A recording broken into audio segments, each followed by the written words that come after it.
concepto de género es relativamente nuevo y se suscitó a propósito del debate que establecieron las feministas de la segunda ola.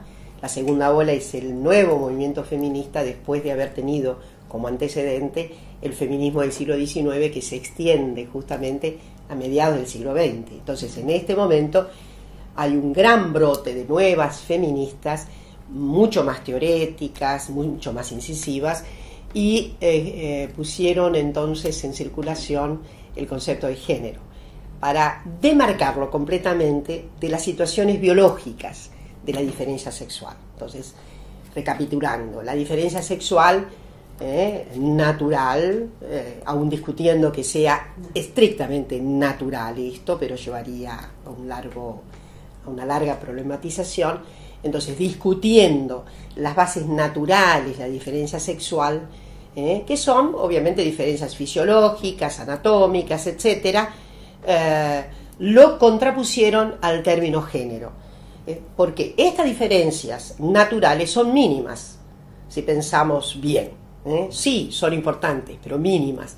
El repertorio de la diferencia social de los sexos es abrumadora, y parece que no tiene mucho que ver con estas diferencias que se establecen en el orden biológico. Entonces, a esa enorme cantidad de diferencias que existen entre la condición masculina y la condición femenina, entre las ominosas diferencias jerarquizadas entre varones y mujeres, que son sociales, culturales y que remiten a una evolución que hunde sus raíces en el fondo de los tiempos, a eso estas feministas de la segunda ola llamaron género. En realidad, género y sexo, para una gran teórica como Judith Butler, significan lo mismo, porque el sexo también es una construcción social.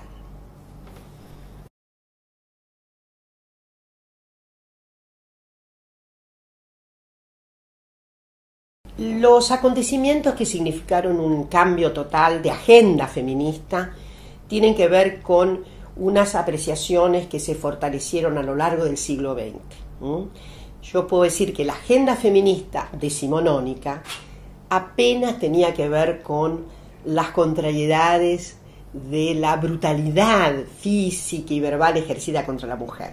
En realidad, aquellas primeras feministas veían el desplazamiento secundario que sufrían las mujeres, una forma de esclavitud sobreviviente, mucho más en orden a la cuestión de los derechos fundamentales, a la mengua de derechos civiles que tenían las mujeres. Sabemos perfectamente que el ordenamiento legal que atraviesa el siglo XIX las declara inferiores, y por lo tanto esos primeros reclamos feministas tuvieron que ver con un posicionamiento respecto de los derechos cívicos y civiles. Cívicos casi en segundo lugar, porque primero estaba conquistar la idea de igualdad jurídica ante la ley. Entonces, no había mucha posibilidad de visibilizar, de poner en la agenda la cuestión de la violencia contra las mujeres. Obviamente, no faltaron registros. Yo he contado que la primera revista feminista que hubo en la Argentina, que vio la luz en La Plata gracias a María Vela Ramírez, en esa revista algunos artículos, se refieren a las ominosas condiciones de violencia que padecen las mujeres. Pero bueno, al mismo tiempo sabemos que los códigos tenían un resquicio para esto. La posibilidad de separación de cuerpos tenía bastante que ver con sevicias, etcétera. Y podríamos analizar cuántas mujeres recurrieron a los tribunales para, plantear la cuestión del maltrato. Pero en general, lo que quiero decir es que esto no constaba en la agenda que tenía aquel feminismo precursor. Esto es un cambio notable que tiene que ver con la evolución del siglo XX, sobre todo de la segunda mitad del XX en adelante, donde fue prioritaria en la agenda la cuestión de la violencia, al punto, junto obviamente con todos los derechos, pero allí hubo entonces una agencia decidida de las mujeres con relación a sortear este flagelo. Se denunció, se establecieron canónicamente las formas de la violencia, simbólica, psicológica, económica, en fin, toda la suerte de violencias que conocemos, las malas suertes de violencias que conocemos, y entonces es un cometido que tiene muchísimo que ver con el feminismo de la llamada segunda ola. Ahí, y yo podría decir que en la Argentina también las feministas que al recuperar la democracia retoman la vieja agencia heredada, van a remozarla con una prioridad sobre la cuestión de la violencia, junto con, obviamente, la obtención de los otros derechos. Uno de ellos, por ejemplo, cierta posibilidad de hacer más equilibrado el orden de los sexos en la representación política. Por eso que la Argentina tiene la primera ley de cupo o de cuotas en general de América Latina, ¿no? Entonces, pero la violencia contra las mujeres se visibiliza gracias a la agencia ejercida por las feministas. El misterio es ese. Sin la agencia feminista no podríamos haber avanzado en la visibilización, en la consternación frente al flagelo no reconocido y obviamente en todas las formas legales para eliminarlo de la escena social.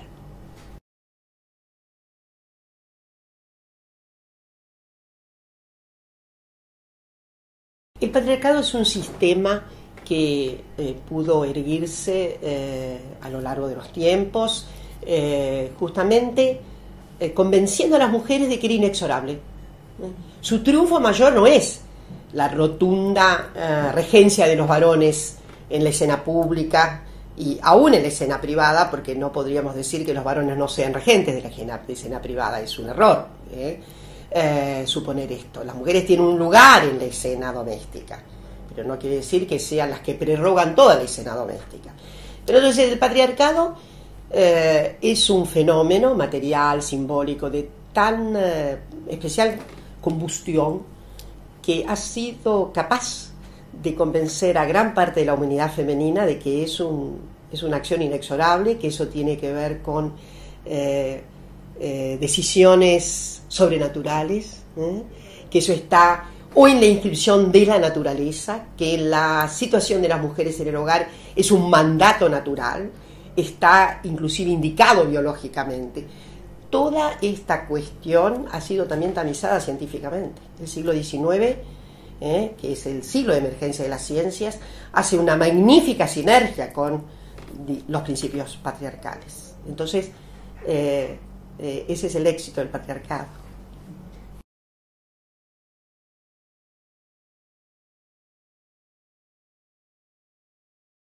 El Estado tiene que garantizar medidas de acción positiva allí donde el derecho, la prerrogativa, la garantía establecida universalmente no se cumple. Entonces tiene que haber una medida de acción positiva.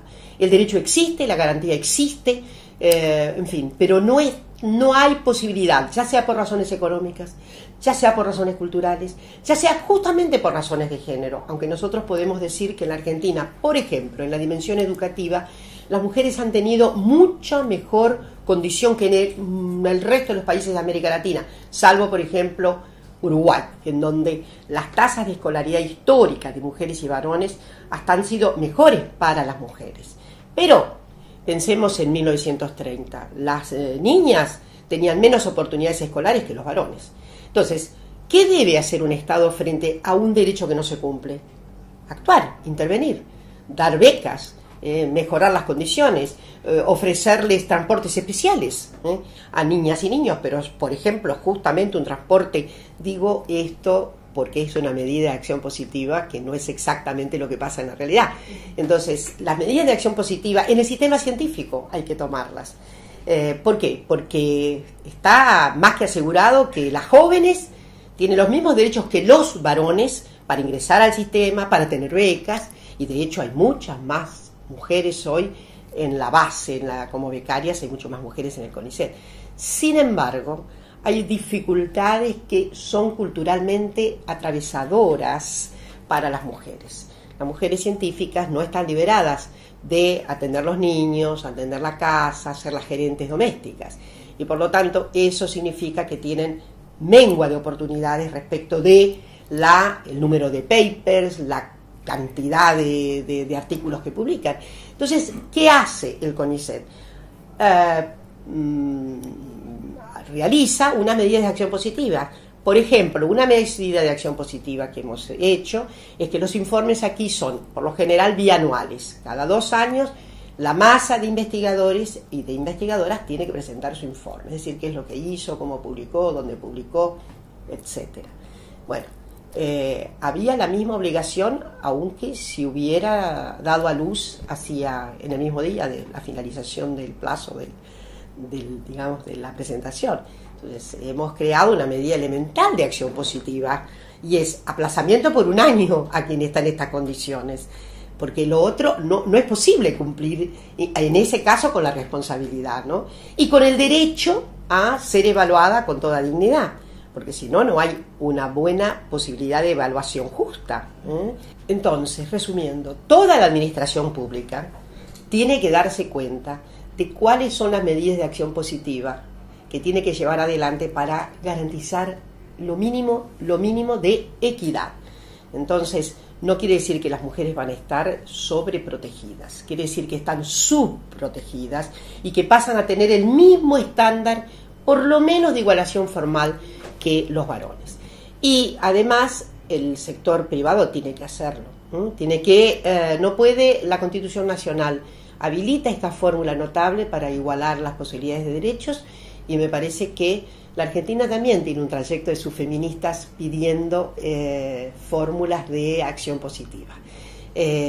No engañarse, no quiere decir, por ejemplo, en el orden de la ciencia y de la academia, que las mujeres se les va a perdonar que publiquen cosas de menor valor. No es eso. Hay que simplemente tratar de hacer equitativo el tránsito biográfico de las mujeres en la ciencia y la academia para que no haya efectivamente disparidades de derechos con las oportunidades de los varones. Simplemente se trata de eso. Y voy a contar algo.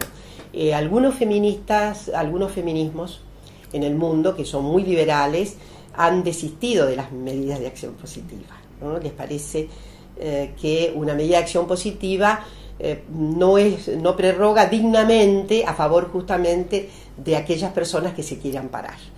Y la verdad es que eso es un principio liberal a ultranza, porque pensar que muscularmente las personas que están lábiles, las personas que no tienen oportunidades, que sus contextos son ominosos, van a tener la misma resiliencia y van a ocupar decididamente un lugar biográfico de ascenso, es por lo menos una mala fe.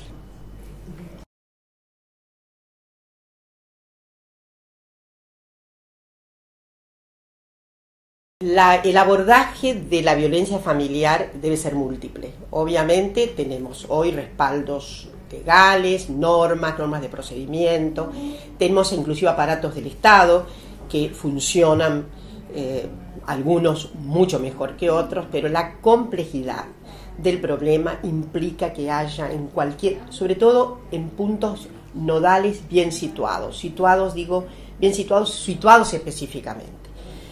Hay algunas medidas que son provinciales, obviamente además competen al Poder Judicial de ese distrito, porque está la ley nacional y las leyes provinciales. Pero el problema tiene que ser visto desde el punto de vista mínimo posible de una comunidad local.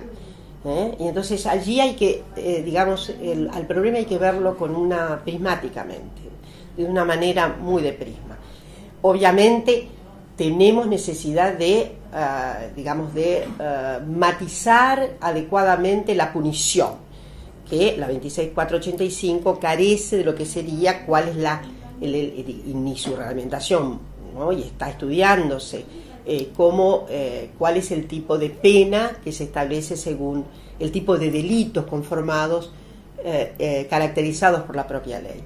De modo que es muy complejo todavía cómo se va a sancionar al marido que es renuente a resolver inclusive el día a día económico de la familia, que no ofrece las oportunidades económicas para la sobrevivencia de la familia y que constituyen, según la ley, obviamente, una violencia y según la opinión de todas nosotras. Ahora, la verdad es que ahí obviamente cabe una serie de acciones, pero lo que queda pendiente es la cuestión humana, ¿eh?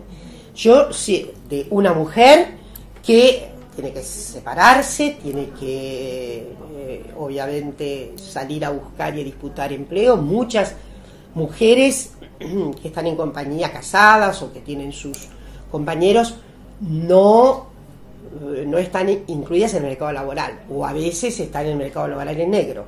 Este es un problema que tenemos, grave, y ahí sí me parece que hay un resorte del Estado que debe actuar. El Estado debe garantizar el derecho al trabajo para varones y mujeres en igualdad. Pero el mercado tiene unas reglas que son de solemne, yo diría, de solemne no cumplimiento de la Constitución, porque se permite trabajos para varones diferenciados de las mujeres, se permite salarios diferenciales, se permite oportunidades de ascenso diferenciales, y esto es una violencia, digamos, estructural, de modo que esto hay que atacarlo, es decir, esto hay que verlo y hay que darnos cuenta de que el Ministerio Público tiene que actuar toda vez que se infringe ese elemental derecho al trabajo que tienen todas las mujeres, ¿no? Esto ayuda completamente al panorama que queremos de ir resolviendo la violencia doméstica. Empinar a las mujeres significa también darles oportunidades de trabajo, buenas oportunidades de trabajo. Yo creo que esta es una de las cuestiones que mantiene todavía a mujeres presas en hogares con compañeros tenebrosos. ¿Qué hago con mi vida? ¿Qué me va a pasar? ¿Quién va a sostener a los niños? Entonces, esto hay que entenderlo porque está en la base tremenda de subjetividades que deliberan en torno al salirse de esos lugares tenebrosos. La violencia no se puede resolver solo por medidas judiciales. Si fuera así, estaríamos en un camino completamente facilitado. Basta poner completamente al día a todos nuestros agentes judiciales. El trabajo tiene un enorme significado para sensibilizar a todos los aparatos en la materia de estos derechos, pero no basta eso. Esto significa que haya un complejo de iniciativas, una compleja cantidad de medidas para resolver el problema. Muchas veces hay que trabajarlos de manera colectiva. No hay una sola mujer que es víctima de esto. En un lugar determinado hay varias, y la verdad que la deliberación con las propias afectadas es muy importante al momento de tomar decisiones sobre sus vidas.